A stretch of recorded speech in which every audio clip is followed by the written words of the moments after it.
الله الرحمن الرحيم ولا تأكلوا أموالكم بينكم بالباطل وتدلوا بها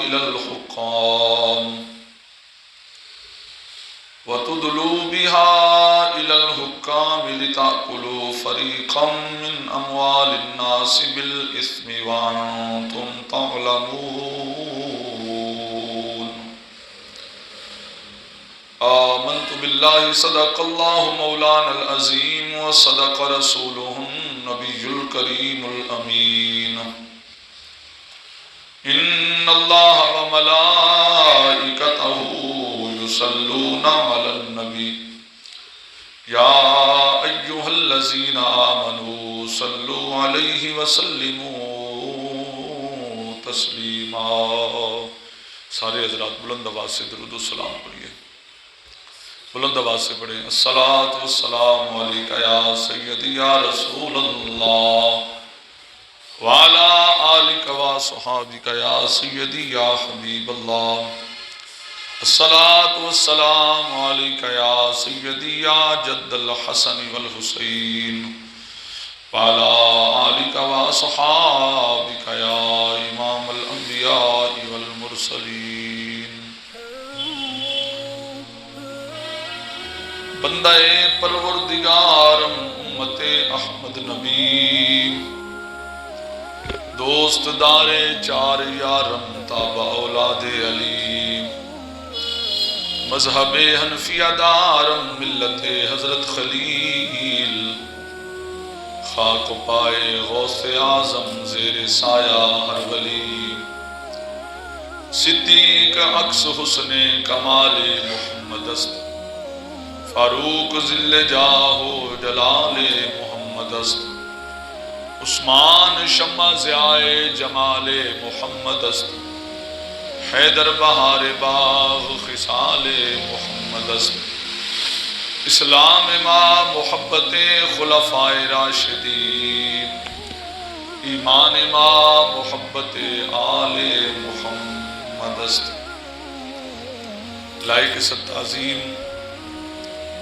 معزز و محتشم و محترم سامعین بتمکین، اللہ تعالیٰ کا کروڑہا احسان عظیم ہے کہ مالک لم یزل نے ایک بار پھر ہمیں جمعۃ المبارک کی مبارک ساعتیں نصیب فرمائیں۔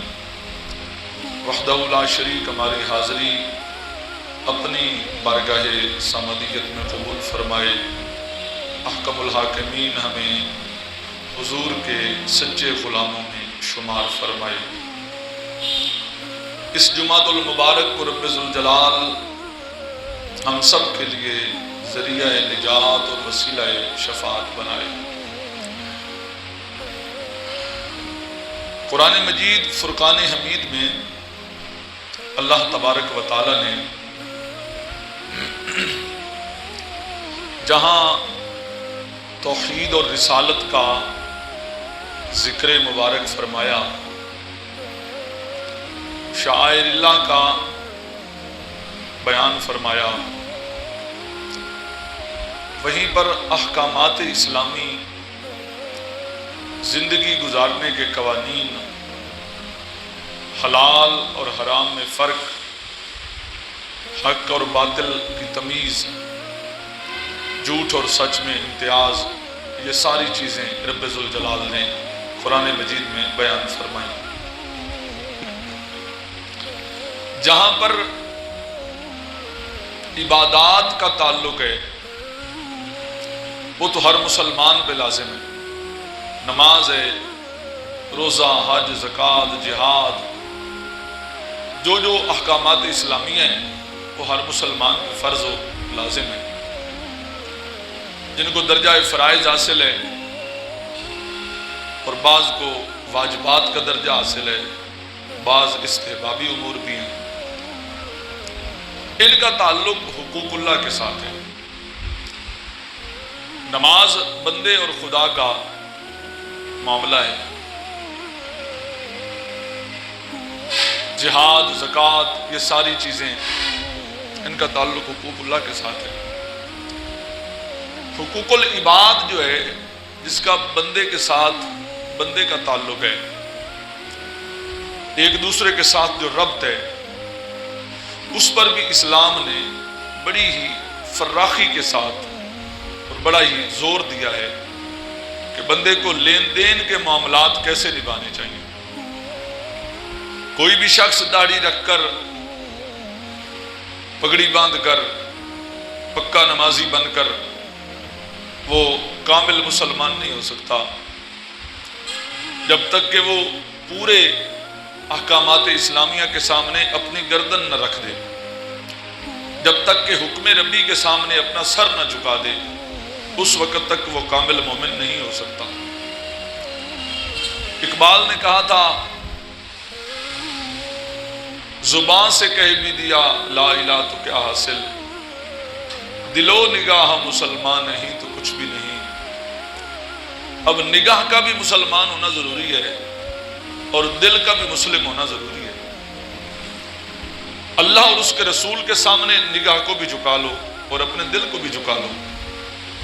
اگر احکامات اسلامیہ کے سامنے تم اپنی خواہشات نفسانی کو مقدم سمجھو گے تو پھر یہ کامل اسلام نہیں ہو سکتا، بلکہ حقوق اللہ ہوں یا حقوق العباد ہوں، تعلقات ہوں یا تجارت ہو، لین دین ہو یا معاملات ہوں، تمام کے سامنے نظریہ اور عقیدہ یہی ہونا چاہیے کہ ہم مسلم ہیں، اور مسلم کا معنی ہوتا ہے گردن رکھ دینے والا۔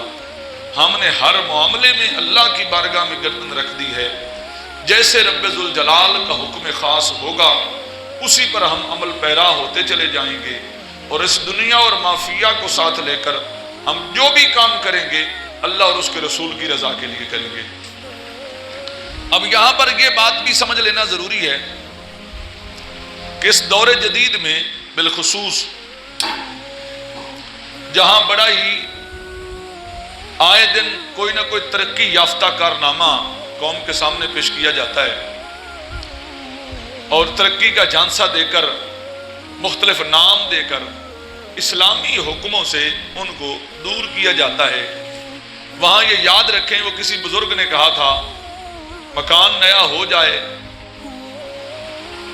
دکان نئی ہو جائے، تعلقات نئے ہو جائیں، یارانہ نیا ہو جائے، لیکن دین وہی پرانا چاہیے جو صدیق اکبر والا ہے، جو فاروق اعظم والا ہے، جو عثمان غنی والا ہے، جو مولا علی والا ہے۔ دین وہی چاہیے جو 1400 سال پہلے رب ذوالجلال نے قرآن مقدس میں نازل فرمایا ہے۔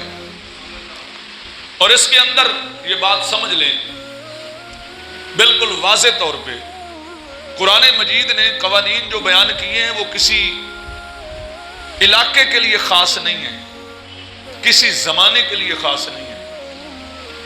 قرآن مجید کے قوانین تمام علاقوں کے لیے ہیں، تمام زمانوں کے لیے ہیں۔ جیسے مصطفیٰ کی نبوت اور آپ کی ختم نبوت صبح قیامت تک ہے، قرآن کے قوانین بھی صبح قیامت تک ہے۔ بات سمجھ آ رہی ہے؟ کچھ ہی بولو سبحان اللہ۔ قرآن مجید سورہ بقرہ میں سے آیت نمبر 188 آپ کے سامنے تلاوت کرنے کا شرف حاصل کیا ہے۔ رب ذوالجلال ارشاد فرماتا ہے وَلَا تَأْكُلُوا أَمْوَالَكُمْ بَيْنَكُمْ بِالْبَاطِلِ، اے لوگو آپس میں ایک دوسرے کا مال باطل طریقے سے نہ کھاؤ، باطل طریقہ اختیار نہ کرو دوسرے کا مال کھانے میں۔ اس کے اندر بہت ساری مثالیں، جملہ ایک ہی ہے لیکن اس ایک جملے میں پوری زندگی کا قانون مل سکتا ہے، پوری زندگی کا حکم واضح ہو سکتا ہے۔ اگر کوئی شخص یتیم ہے، وہ تجارت نہیں کر سکتا، کاروبار نہیں کر سکتا، اس کے پاس مال موجود ہے لیکن صلاحیت نہیں ہے، قوت نہیں ہے، تو حکم شرعی کیا ہے کہ تم اس کے مال کو اپنے مال کے ساتھ ملا سکتے ہو، لیکن اس کے مال کو کھانے کی نیت سے نہیں بلکہ اس کے مال کو بڑھانے کی نیت سے، تاکہ اس کو بھی فائدہ حاصل ہو اور پڑا ہوا مال اس کا ضائع نہ ہو جائے، خراب نہ ہو جائے، تباہ نہ ہو جائے۔ لیکن اس کا مال بڑھانے کی نیت سے تم اس کے مال کو اپنے مال کے ساتھ شامل کر سکتے ہو۔ اور یہ بھی یاد رہے، اسلام نے حکم بیان کیا ہے، آپ فقہ کتابوں کی طرف جائیں، رجوع فرمائیں تو وہاں پر آپ کو یہ چیزیں کھلا ملیں گی۔ باقاعدہ کتاب البیوع کے اندر جو بے کے باب ہیں ان کے اندر یہ چیز واضح ہے کہ اس مال سے تم اپنا جائز مناسب حصہ بھی لے سکتے ہو، اگرچہ یتیم کا مال ہے، لیکن اس کو بڑھانے کے لیے جب تم نے اس کو اپنے مال کے ساتھ شامل کیا ہے تو بڑھانے کی نیت، انما الاعمال بالنیات کو مد نظر رکھتے ہوئے اسلام کوئی بھی حکم جاری فرماتا ہے اور فرمایا کہ تم اس کے مال کو اپنے مال سے شامل کر سکتے ہو۔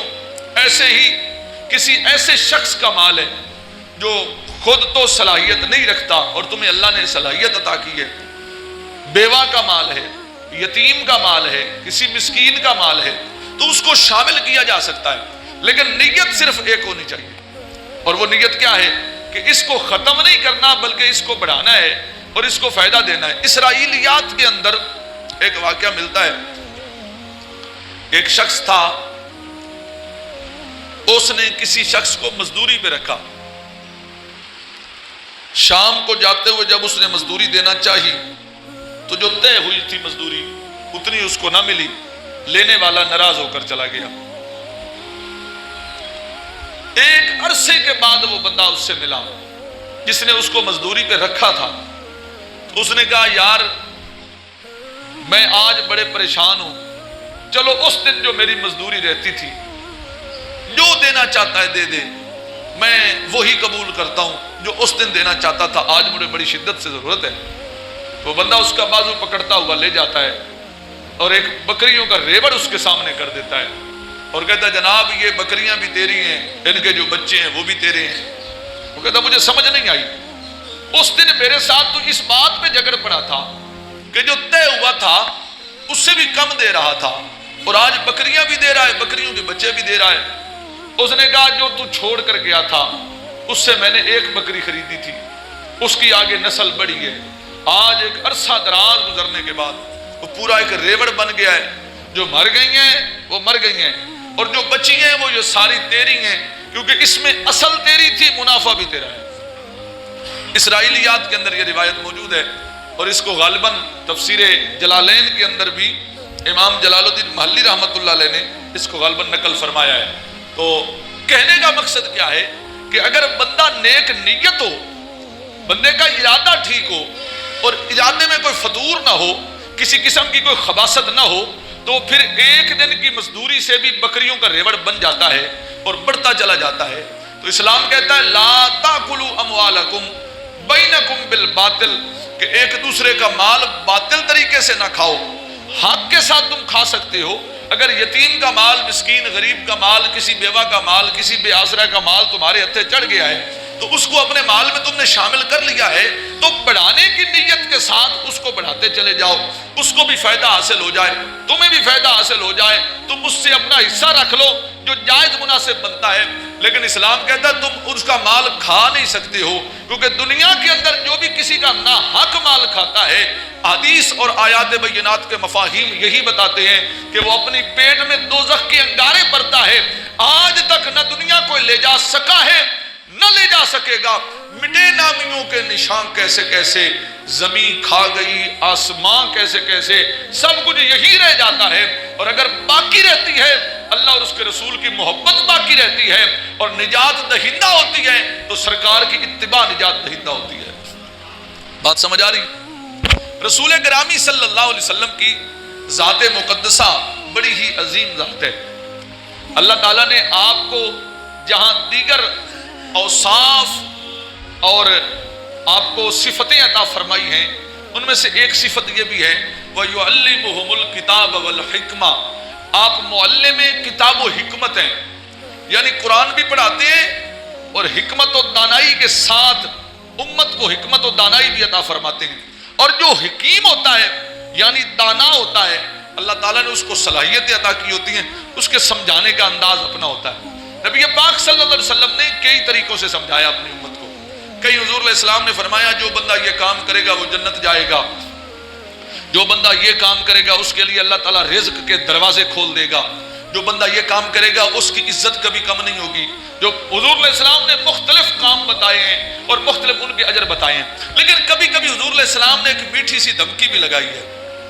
حضور علیہ السلام نے فرمایا جو بندہ یہ کام کرے گا وہ ہم میں سے نہیں ہے، یہ کام کرے گا وہ ہم میں سے نہیں ہے، یہ کام کرے گا وہ ہم میں سے نہیں ہے.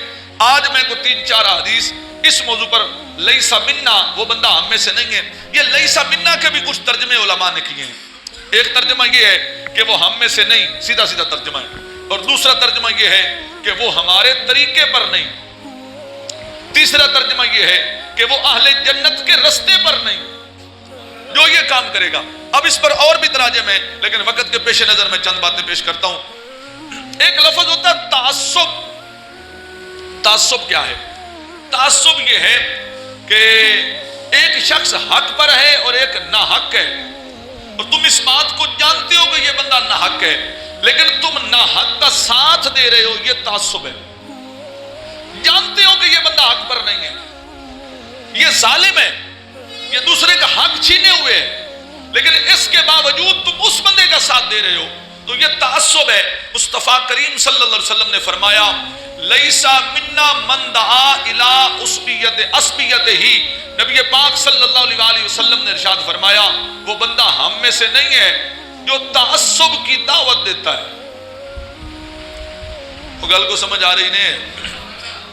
دویا بیلیاں نو دھری بیٹھی ہوئی ہے نا تو موڑ بڑے سبحان اللہ تسی آتے ہو. تو جتھے اپنے اصلاح اعمال دی گل آوے، اصلاح عقائد دی گل آوے، تے اپنے کردار دی گل آوے تے سر نیواں سٹ جاندے ہو، سبحان اللہ ہی نہیں آدے. بولو محبت نال سبحان اللہ. حضور نے فرمایا جو بندہ تعصب کی دعوت دیتا ہے وہ ہم میں سے نہیں ہے. تعصب کی دعوت دینے والا یعنی نا حق کا ساتھ دینے کی دعوت دینا. اور آج کیا ہے، میں بلا تفریق وضو کے ساتھ ممبر پہ بیٹھا ہوں اور جمعہ والے دن بیٹھا ہوں، میں بالکل کسی پارٹی کی بات نہیں کرتا، اللہ رسول کی بات کر رہا ہوں. آپ میری بات پر غور فرمائیے گا اور اپنی اصلاح فرمائیے گا.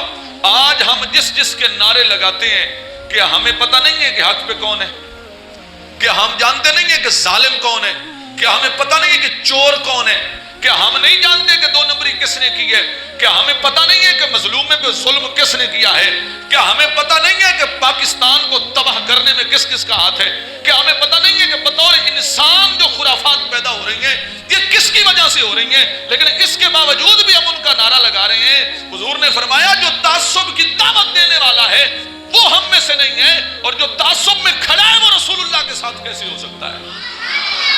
اس لیے بات اپنی گلی کی ہو، بات اپنے محلے کی ہو، بات اپنے شہر کی ہو یا اپنے وطن عزیز کی ہو، بات جس کی بھی ہو، بلا تفریق مسلک، بلا تفریق مذہب، بلا تفریق قوم، بلا تفریق رنگ و نسل، مصطفیٰ کریم صلی اللہ علیہ وسلم کا فرمان یہ سب پر لاگو ہوتا ہے. میرے آقا نے فرمایا جو بندہ تعصب کی دعوت دیتا ہے وہ ہم میں سے نہیں ہے.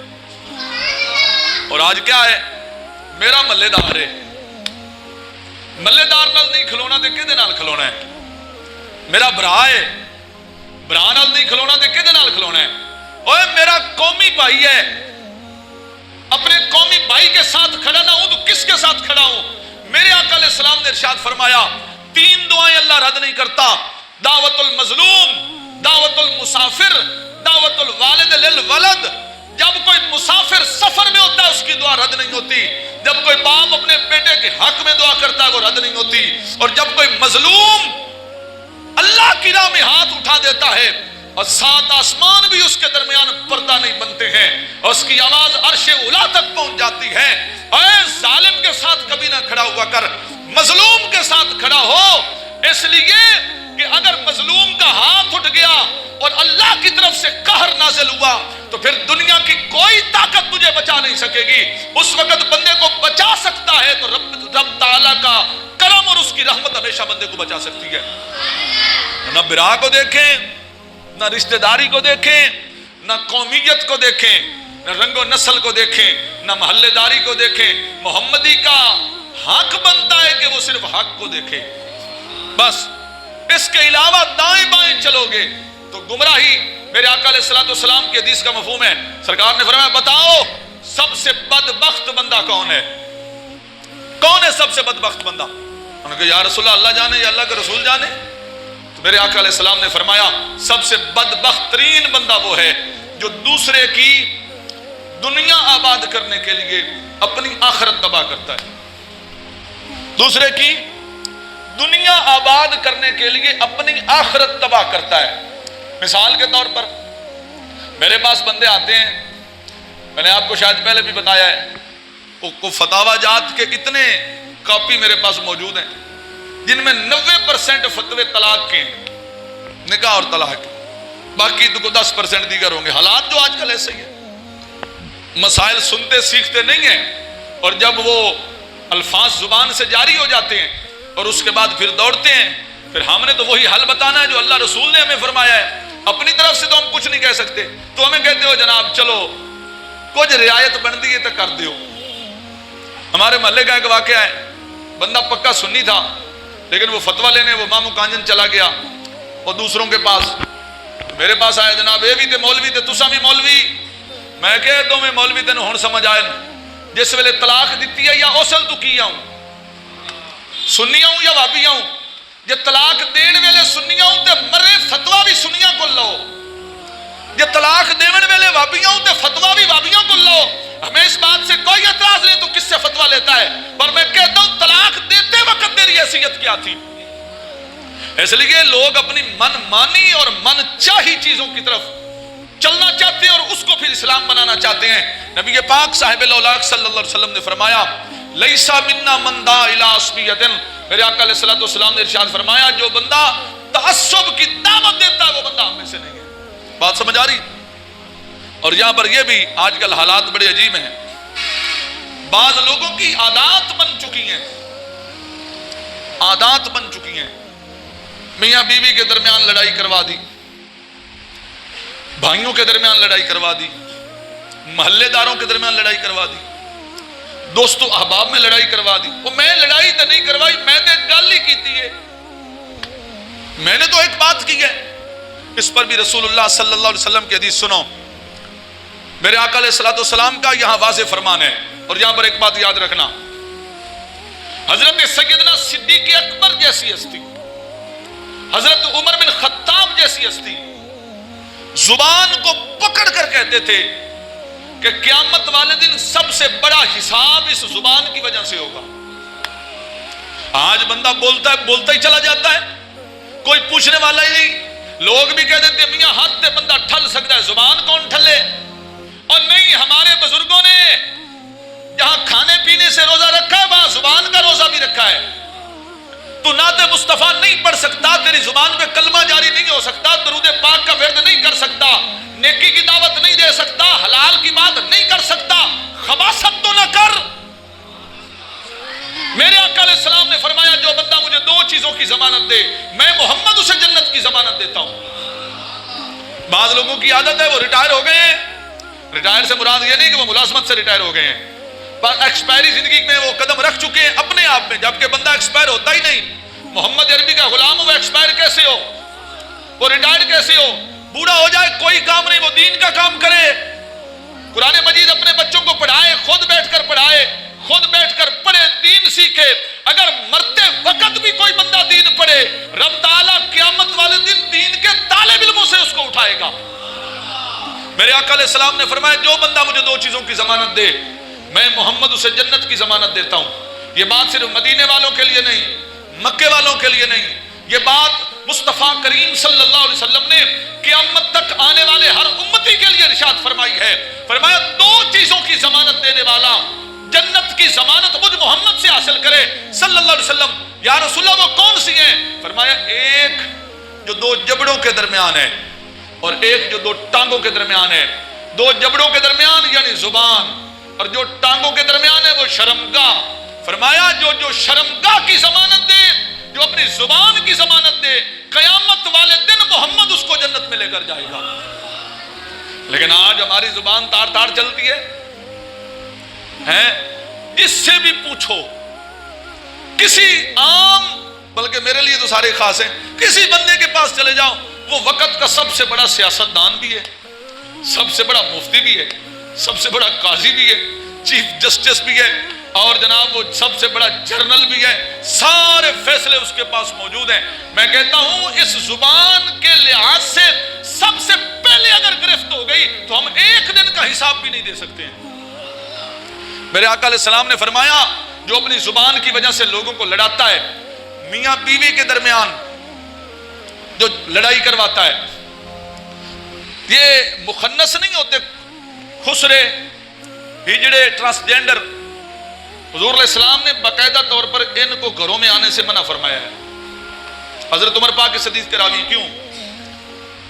ان کی عادت ہوتی ہے کہ گھروں میں جا کر یہ لوگوں کی عورتیں دیکھتے ہیں اور لوگوں کی عورتوں کی تعریف باہر دوسرے مردوں میں آ کے کرتے ہیں، تو فساد پیدا ہوتا ہے۔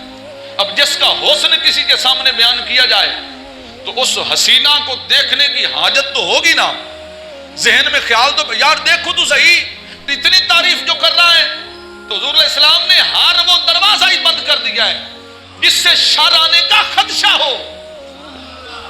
اب بعض عورتوں کی بھی یہی عادت ہے، بلکہ عورتوں کو کیا کہیں، اب تو دوست اپنے دوستوں کو اپنی بیوی کی باتیں بتا رہے ہوتے ہیں، اپنی بیوی کا کلام دوسروں کے سامنے شیئر کر رہے ہوتے ہیں۔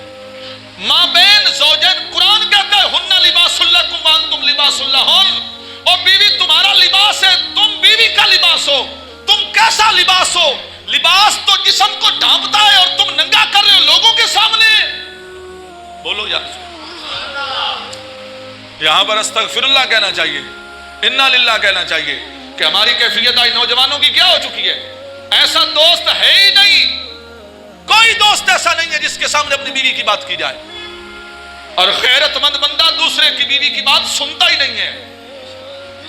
غیرت مند آدمی دوسری کی بیٹی کی بات سنتا ہی نہیں ہے، وہ کہتا ہے ٹھیک ہے تجھے شوق ہوگا کسی اور کو جا کر سنانا، میرے گھر میں بہن بھی موجود ہے، بیٹی بھی موجود ہے، بیوی بھی موجود ہے، میں کسی کی بات سننے والا نہیں۔ میرے آقا علیہ السلام نے فرمایا لیس منا من خبب امرأن علی زوجہا، میرے آقا علیہ السلام نے ارشاد فرمایا جو ایسی گفتگو کرے جس سے میاں بیوی کے درمیان لڑائی پیدا ہو جائے، فرمایا وہ ہم میں سے نہیں ہے۔ حضور نے فرمایا ایسی گفتگو کرنے والا جس گفتگو سے میاں بیوی کے درمیان لڑائی پیدا ہو جائے۔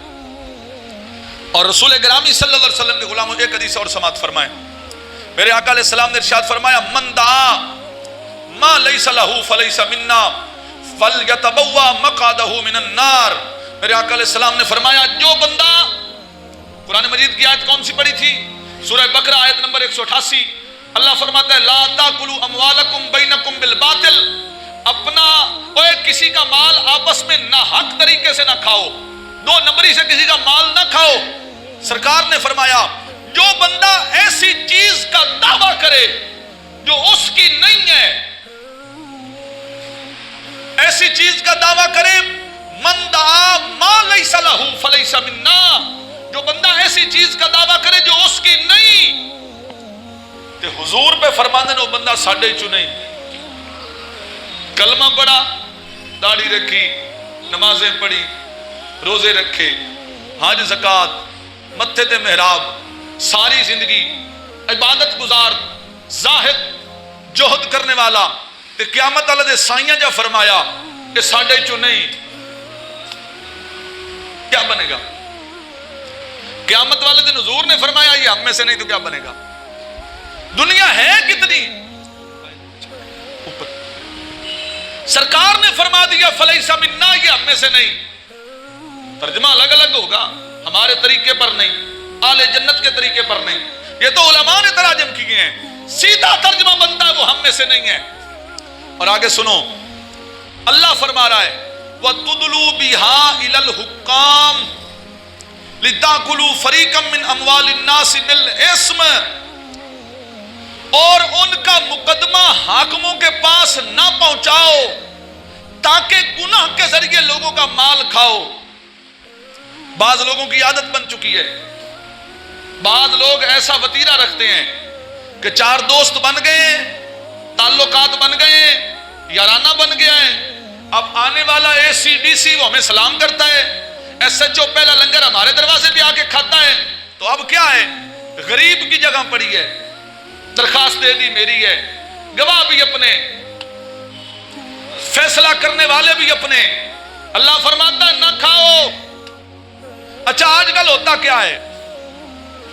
اے میرے نبی کا یہ فرمان ہے سب سے بہترین باپ وہ ہے جب وہ مرے تو اس کی اولاد کسی کی محتاج نہ ہو. یہ مصطفیٰ کریم کا فرمان ہے، اس کا انکار نہیں، پر اس کا یہ معنی نہیں کہ یتیم کا بھی اکٹھا کر کے اولاد کو دینا ہے، غریبوں کا بھی اکٹھا کر کے اولاد کو دینا ہے. میرے آقا علیہ السلام نے فرمایا الراشی والمرتشی کلاہما فی النار.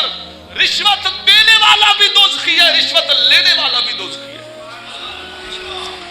اچھا چشتی صاحب میرا بجلی دا میٹر نہ ہی لگتا پیا، میرا حق بھی بنتا ہی،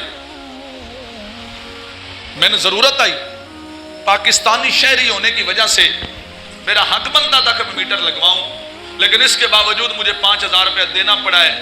میں بھی دوزخیاں.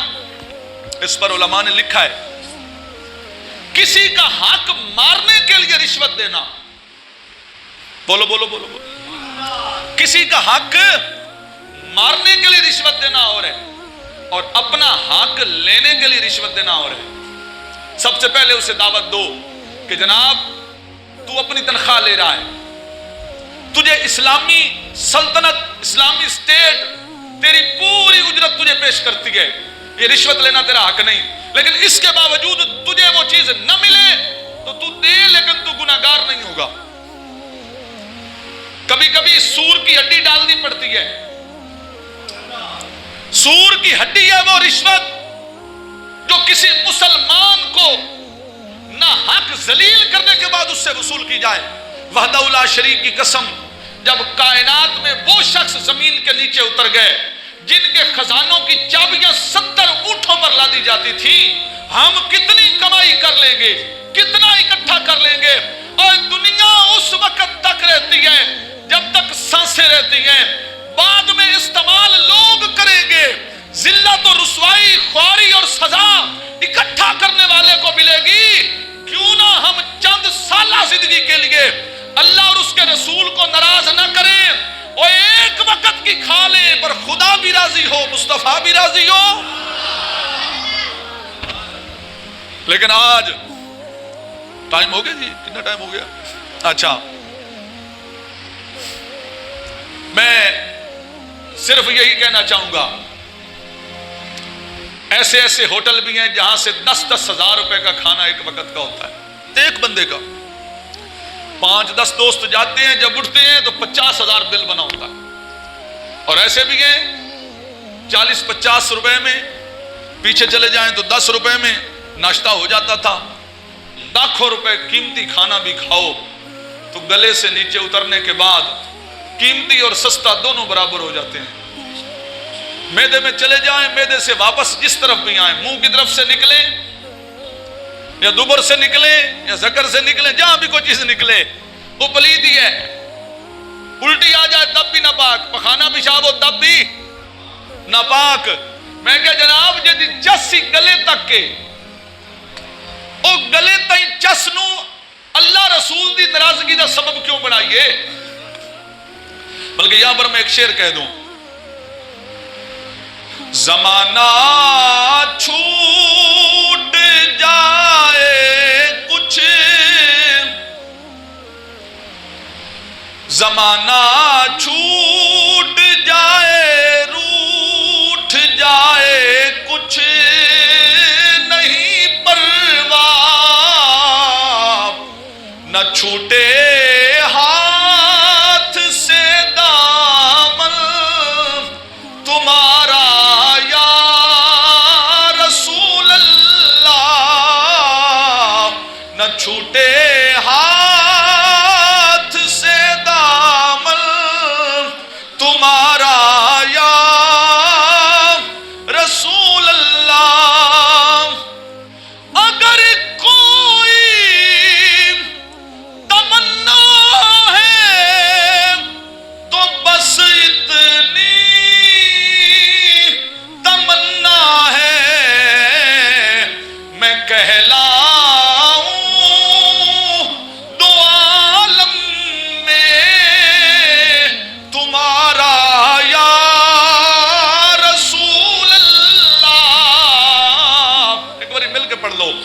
کہلاؤں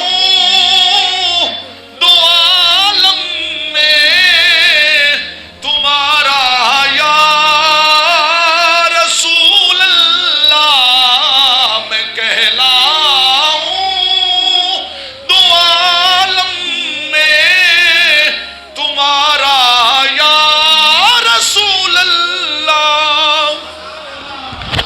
آخری اور نتیجہ یہی، دنیا کا جتنا مال ہے اور دنیا دار جتنے بھی ہیں، لا تاکلوا اموالکم بینکم بالباطل، کسی کا مال نہ حق نہ کھاؤ، غلط انداز سے کسی کا مال نہ کھاؤ، اور کسی بھی شخص کا اس کے غلط کام پر اس کا ساتھ نہ دو۔ اگر کسی غلط کا تم ساتھ دو گے تو حضور علیہ السلام کی حدیث میں نے پیش کی ہے، میرے آقا علیہ السلام نے فرمایا بدبخت ترین ہے وہ شخص جو دوسرے کی دنیا آباد کرنے کے لیے اپنی آخرت تباہ کرتا ہے۔ ظالم کا صرف ساتھ دینے والا ظالم ہے، شرابی کا ساتھ دینے والا شرابی ہے، دو نمبر کا ساتھ دینے والا دو نمبر ہے، اور کسی پارٹی کی بات نہیں ہے، کسی جماعت اور تحریک کی بات نہیں ہے، آج بات رسول اللہ کے دین کی ہے۔ اگر کوئی اس وجہ سے کھڑا ہے، اگر کوئی یہ اعلان کر رہا ہے کہ نعوذ باللہ من ذالک نقل کفر کفر نباشد، کہ جناب رسول اللہ کے بعد کوئی اور نبی آ سکتا ہے، وہ قادیان سے ہو، وہ ربوے سے ہو، یا فیصل آباد کی کوئی عورت ہو، یا خانیوال سے کوئی قرآن جلانے والا ہو، تو ہم نے اگر عزت ختم نبوت پہ بات کرنی ہے، تحفظ قرآن پہ بات کرنی ہے، تو کسی جماعت کی وجہ سے نہیں، غیرت اسلامی کی وجہ سے۔ بات سمجھ آئی ہے؟ کوئی کھڑا نبی ہو یا کوئی کھڑا ہو جائے، ہمارا نعرہ صرف یہ ہے کہ یا رسول اللہ ہم تیرے ہیں، کھاتے تیرے نام کا ہے، دانا بھی تیرا ہے۔ آج سے پہلے دانا لوگ کہے گئے جس کا کھاؤ اس کا گاؤ، قول ہے یہ داناؤں کا، کیسے گیت نہ گائیں ان کے، صدقہ ان کا کھاتے ہیں۔ اس لیے میں اپنی قوم سے کہوں گا، اپنے عزیزان محترم سے کہوں گا کہ حالات بدلتے رہتے ہیں، تلک الایام نداولها بین الناس، بادشاہوں کو فقیر ہوتے دیکھا ہے اور مانگنے والوں کو تخت پہ بیٹھتے دیکھا ہے۔